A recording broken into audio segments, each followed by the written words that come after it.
Shalom, jumpa lagi di channel MDC Medan. Mari memuji, menyembah, mendengarkan sabda Tuhan, dan bersekutu bersama saudara-saudari seiman dimanapun berada. Dengan segenap hati dalam ibadah hari ini, Minggu 25 Oktober 2020. Kami berdoa kiranya Anda diberkati dengan pelayanan ini. Silahkan menekan tombol subscribe agar Anda dapat langsung menerima pemberitahuan terbaru tentang pelayanan atau informasi lainnya yang berkaitan dengan GKPB MDC Medan. Jika Anda baru pertama sekali mengikuti pelayanan ibadah di GKPB MDC Medan atau memiliki beban doa, kami akan sangat senang sekali berdoa bagi Anda. Silahkan menghubungi kami lewat sosial media yang tertera di layar. Mari berbagi kasih dan kepedulian sebagai gereja Tuhan dengan saudara-saudari kita yang terdampak oleh pandemi COVID-19 yang sedang terjadi, dengan memberikan bantuan bagi mereka yang sangat membutuhkan. Bagi saudara-saudari keluarga MDC Medan, persembahan ibadah mingguan dan persepuluhan bisa dilakukan dengan transfer ke Bank BCA di nomor rekening 022 00 95 878. Persembahan misi di Bank BCA di nomor rekening 022 22 35 551. Persembahan pembangunan di Bank BCA pada nomor rekening 022 22 36 060.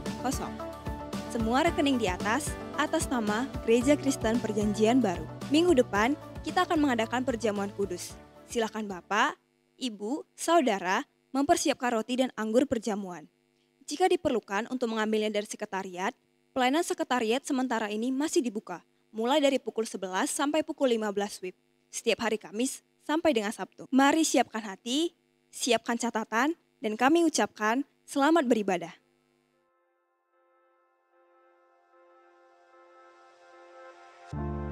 Mazmur 63 ayat 8. Jiwaku melekat kepadamu, tangan kananmu menopang aku. Kita telah mendengar bahwa kualitas hubungan kita dengan Tuhan akan mendatangkan kemenangan demi kemenangan dalam hidup. Hidup di dalam Tuhan, menyatakan penyerahan diri seutuhnya kepadanya, akan membawa kita pada suatu kesaksian bahwa Tuhan bertanggung jawab penuh atas hidup kita. Tidak sehelai pun rambut kita terjatuh tanpa sepengetahuannya. Burung pipit yang tidak menabur dipeliharanya, terlebih lagi kita dikasihinya. Mari kita berdoa. Terima kasih Tuhan, Kau mengasihi kami jauh melebihi yang kami rasakan dan mengerti.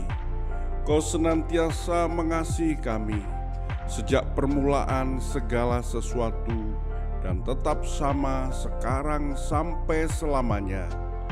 Nyatakanlah isi hatimu dalam ibadah ini, urapi hamba-Mu yang menyampaikan firman-Mu dan umat-Mu yang datang menyembah. Terima kasih Tuhan. Dalam nama Yesus kami berdoa. Amin.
Kami terima kemenangan yang daripadamu Ya, Tuhan. Tuhan. Terima kasih Yesus, terima kasih Tuhan. Roh-Mu yang hidup memenuhi setiap kami. Roh-Mu yang hidup memberikan kami kekuatan. Roh-Mu yang hidup penuhiku, mengalir dalamku.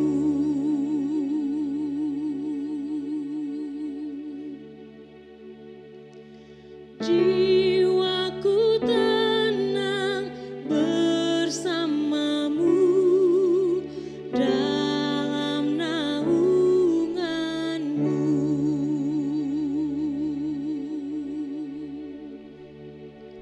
Ku buka hati untuk jamahanmu, berserah penuh di hadiratmu.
Terpujilah namamu Tuhan selama-lamanya. Terpujilah namamu Yesus Allah kami yang kudus. Haleluya, haleluya. Syukur Tuhan. Salam Ibu Bapak Saudara-saudari yang saya kasihi di dalam Kristus Yesus Tuhan kita. Di tengah segala ketidakmudahan, pergumulan, persoalan yang sedang kita hadapi saat-saat ini, saya percaya bahwa ada anugerah Tuhan yang selalu melimpah di dalam hidup kita. Anugerah itu senantiasa menyertai kita, bahkan Roh Kudus-Nya Ia berikan bagi kita untuk menolong kita di dalam segala keterbatasan kita, untuk melewati setiap hal-hal yang ada di depan kita yang penuh dengan tantangan, sampai kita memperoleh kemenangan. Seorang penulis buku berjudul Menata Dunia Pribadi, Meniti Sukses Sejati, bernama Gordon MacDonald, mengisahkan perjumpaannya dengan seorang sahabat yang pernah menjadi awak kapal selam Amerika Serikat di Angkatan Laut. Menceritakan bahwa ketika mereka bertugas di Laut Tengah, banyak kapal melintasi di permukaan air. Dan kapal selam itu terpaksa banyak membuat manuver kuat untuk menghindar kemungkinan tabrakan. Ketika kapten kapal tidak hadir, sahabatnya itu bertugas untuk memberikan perintah-perintah yang mengatur posisi kapal itu setiap saat. Karena terjadi gerakan tiba-tiba yang tidak biasa, kapten yang berada di ruangannya tiba-tiba datang ke anjungan dan bertanya, apakah segala sesuatu beres? Ya, Kapten, jawab sahabat Gordon MacDonald. Kapten menatap ke sekeliling dan kembali melalui palka meninggalkan anjungan. Sambil menjauh ia berkata, tampak oleh saya agaknya memang beres. Hanya dengan beberapa kata dan segera keluar, kapten itu menyatakan keyakinannya akan kepemimpinan bawahannya.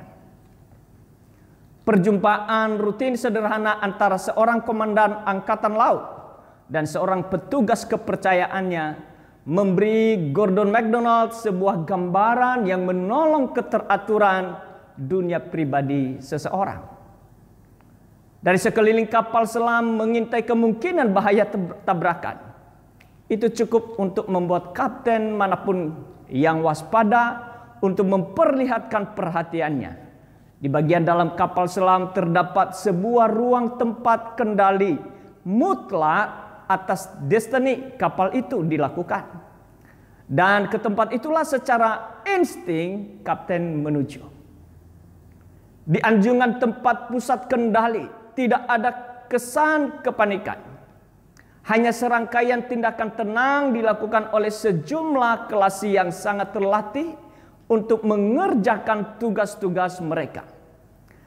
Maka ketika komandan muncul di anjungan untuk meyakinkan dirinya bahwa segala sesuatu beres, pertanyaannya ialah apakah segala beres? Sesudah diyakinkan, ia melihat ke sekeliling dan setuju. Ya, saya lihat memang beres. Ia telah datang ke tempat yang tepat dan menerima jawaban yang patut.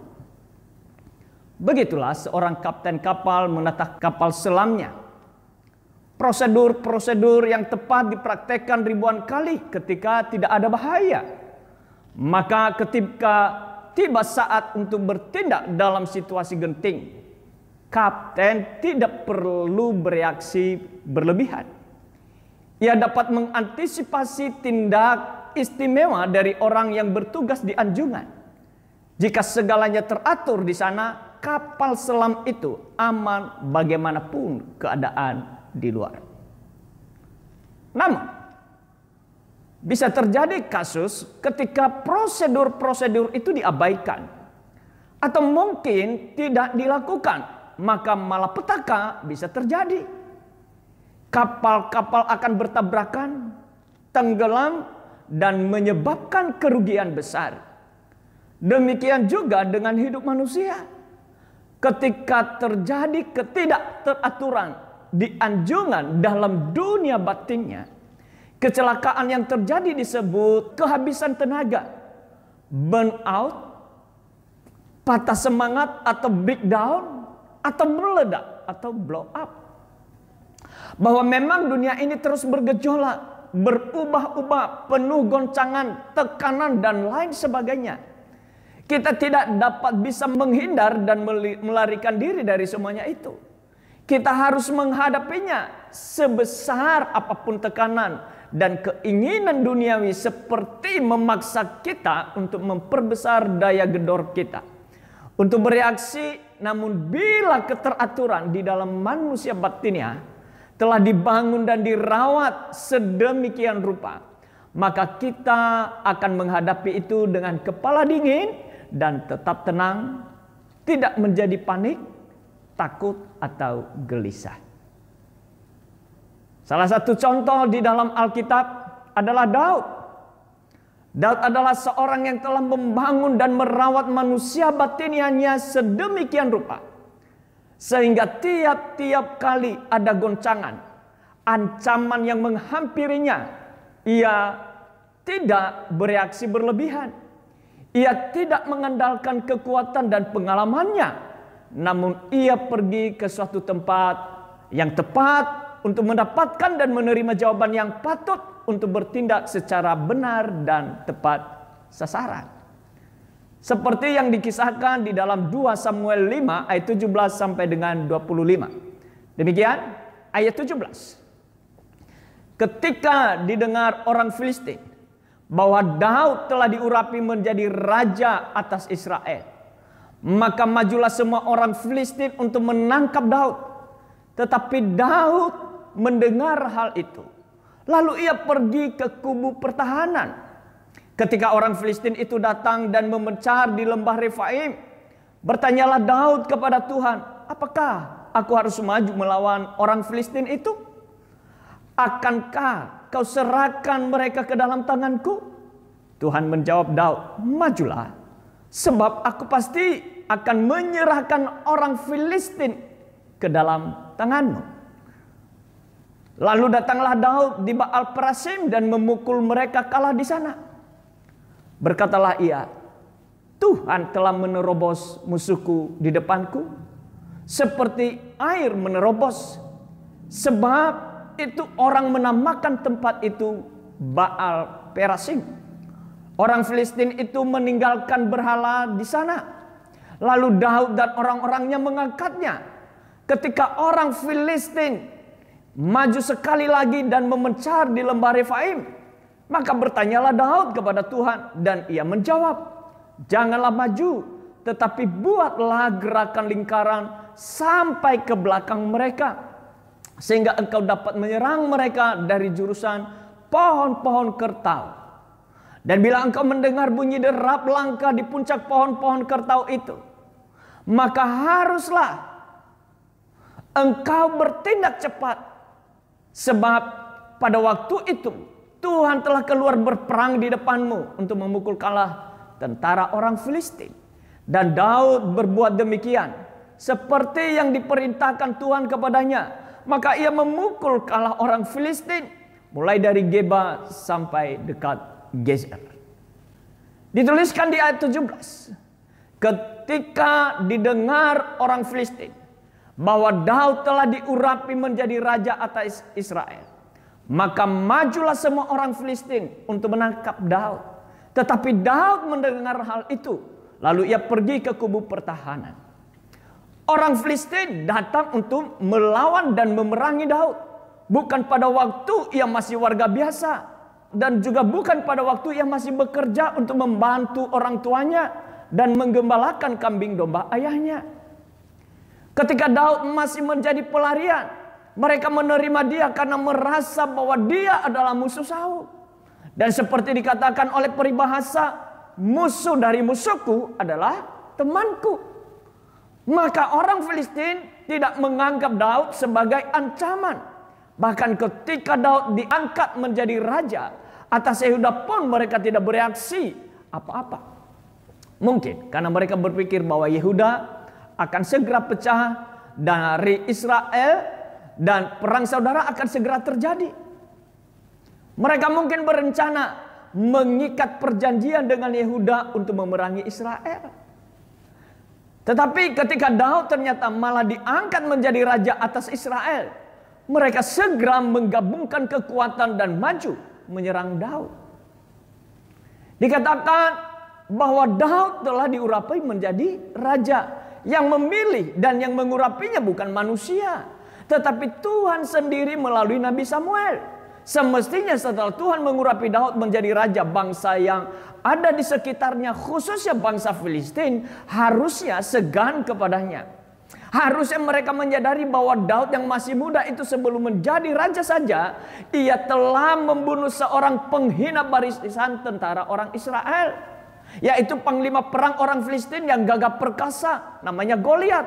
Ia membunuh Goliat tidak dengan bantuan tentara Israel, tidak dengan alat perang yang canggih, tetapi hanya sendiri dengan ketepelnya. Seharusnya orang-orang Filistin lebih takut lagi kepadanya. Tetapi kenapa setelah menjadi raja atau setelah Daud diurapi menjadi raja, mereka memerangi dia? Bukankah sebenarnya Daud adalah orang yang diberikan kuasa yang mampu menggerakkan seluruh tentara Israel untuk melawan orang-orang Filistin? Tetapi mengapa mereka berperilaku sebaliknya? Mereka mau menangkap dan membunuh Daud setelah menjadi raja? Bapak, Ibu, saudara-saudari yang saya kasihi di dalam Tuhan, saya melihat dari ini bahwa pengurapan Tuhan atas Daud menjadi raja tidak berarti bahwa Daud akan dapat melenggang dengan santai dan tanpa musuh, atau musuh menjadi lenyap. Justru dengan dia diurapi menjadi raja, justru membangkitkan harimau yang tertidur untuk membunuh dan membinasakannya. Musuh-musuhnya semakin giat untuk memerangi dan membunuhnya.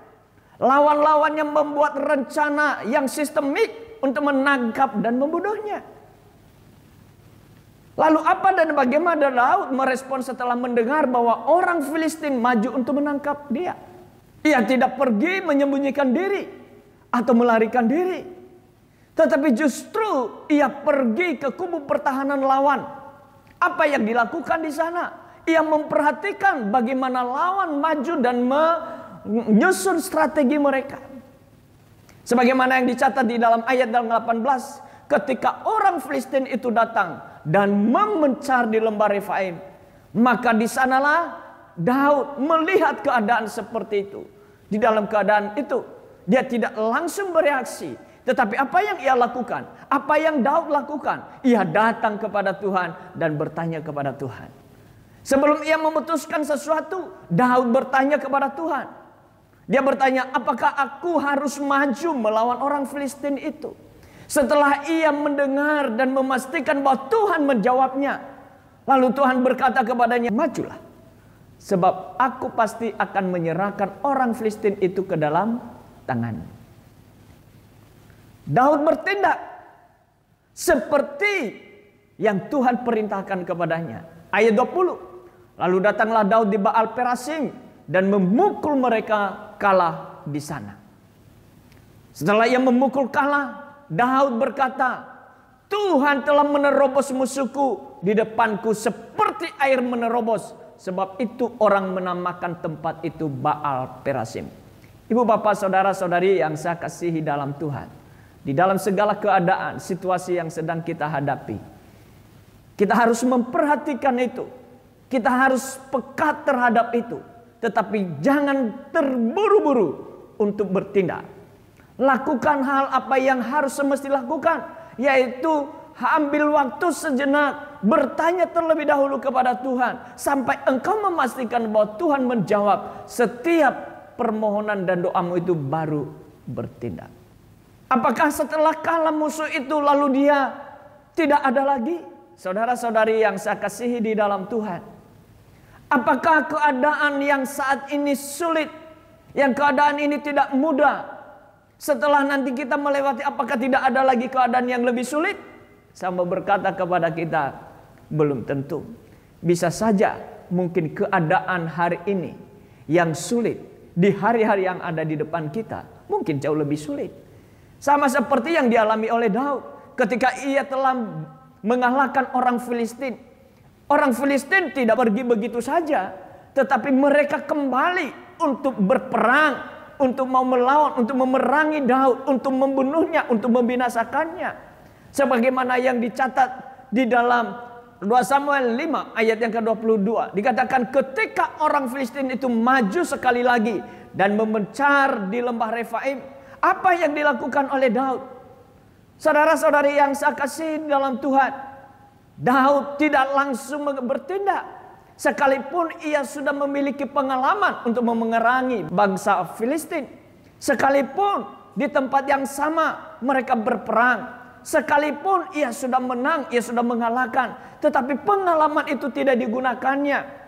Dia justru datang terlebih dahulu, bertanya kembali kepada Tuhan. Dan Tuhan menjawab Daud. Apa yang dijawab oleh Tuhan kepada Daud?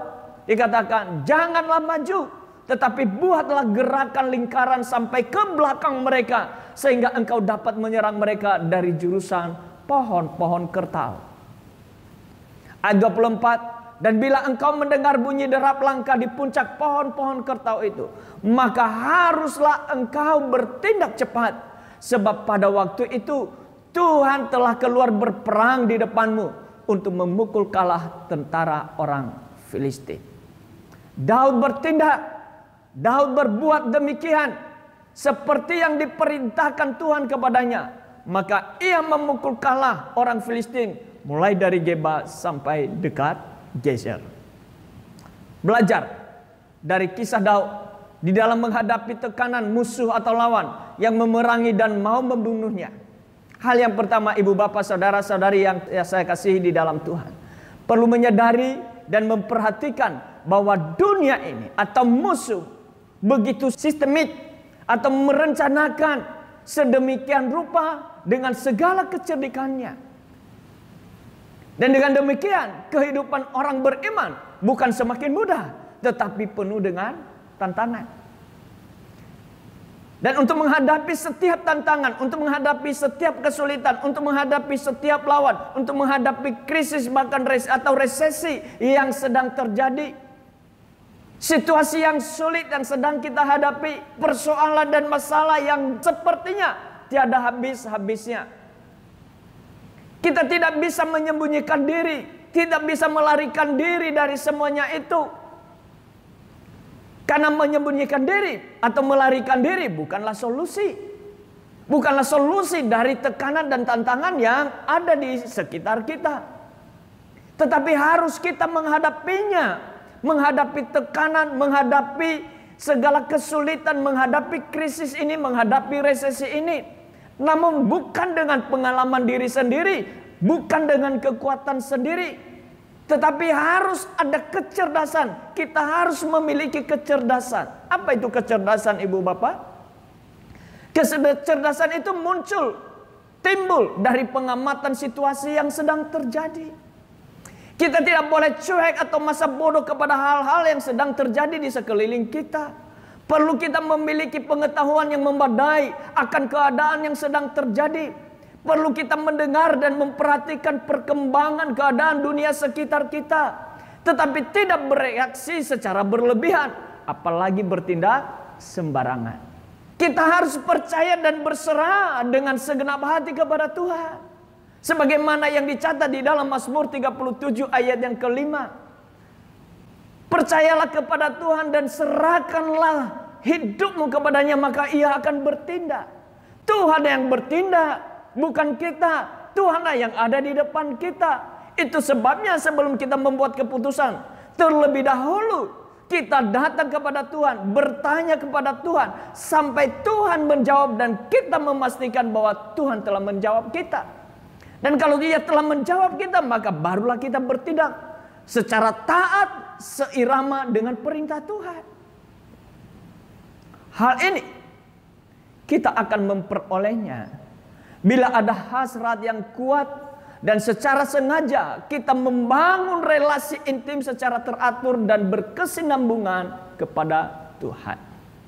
Keintiman relasi kita dengan Tuhan secara teratur dan berkesinambungan menjadikan konstruksi bangunan manusia batinnya kita dapat menjadi kokoh, kuat, teguh, tidak tergoyahkan oleh apapun tekanan yang ada di sekitar kita. Sebesar apapun persoalan, seberat apapun tekanan yang coba menghimpit dari dunia luar untuk mendesak kita supaya kita bereaksi berlebihan dan sembarangan. Saudara-saudari yang saya kasihi dalam Tuhan, kemenangan itu diperoleh bukan pada waktu bertindak, tetapi perencanaan strategi di tempat tersembunyi. Iman yang berkemenangan bukan karena aktivitas kegiatan keagamaan, tetapi relasi intim secara teratur dan berkesinambungan dengan Tuhan di tempat tersembunyi. Kalau kita memiliki relasi yang intim dan teratur, berkesinambungan di tempat-tempat tersembunyi bersama dengan Tuhan, maka saya percaya kita akan memiliki kekuatan yang begitu kokoh, yang begitu teguh di dalam batinnya kita. Sehingga sekali lagi, sebesar apapun persoalan dan pergumulan yang mencoba menghimpit kita, kita akan tetap menjadi tenang. Tidak hanya kita menjadi tenang, tetapi kita juga mampu menahannya. Tidak hanya kita mendapat menahannya, tetapi karena kita percaya dan menyerahkan hidup kita kepada Tuhan, dan Tuhan bersama dengan kita, Tuhan menyertai kita, Tuhan berada di depan kita. Ia yang membuka jalan kepada kita, Ia yang menerobos tembok yang begitu kuat, yang begitu hebat di depan kita. Dan Dia juga yang membuka itu bagi kita. Dialah yang memberikan kemenangan bagi kita. Jangan takut menghadapi hari esok. Jangan takut menghadapi masa depanmu. Masa depan kita semua ada di dalam tangan Tuhan. Sepanjang kita bersama dengan Tuhan, sepanjang kita hidup percaya dan menyerahkan hidup kita kepada Tuhan, melalui relasi yang intim dengan Tuhan di tempat-tempat tersembunyi, maka saya percaya di sanalah letak kemenangan yang kita akan peroleh. Tuhan Yesus memberkati.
Dengan segenap hati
Bapak, saudara-saudari, kita mengakhiri ibadah kita.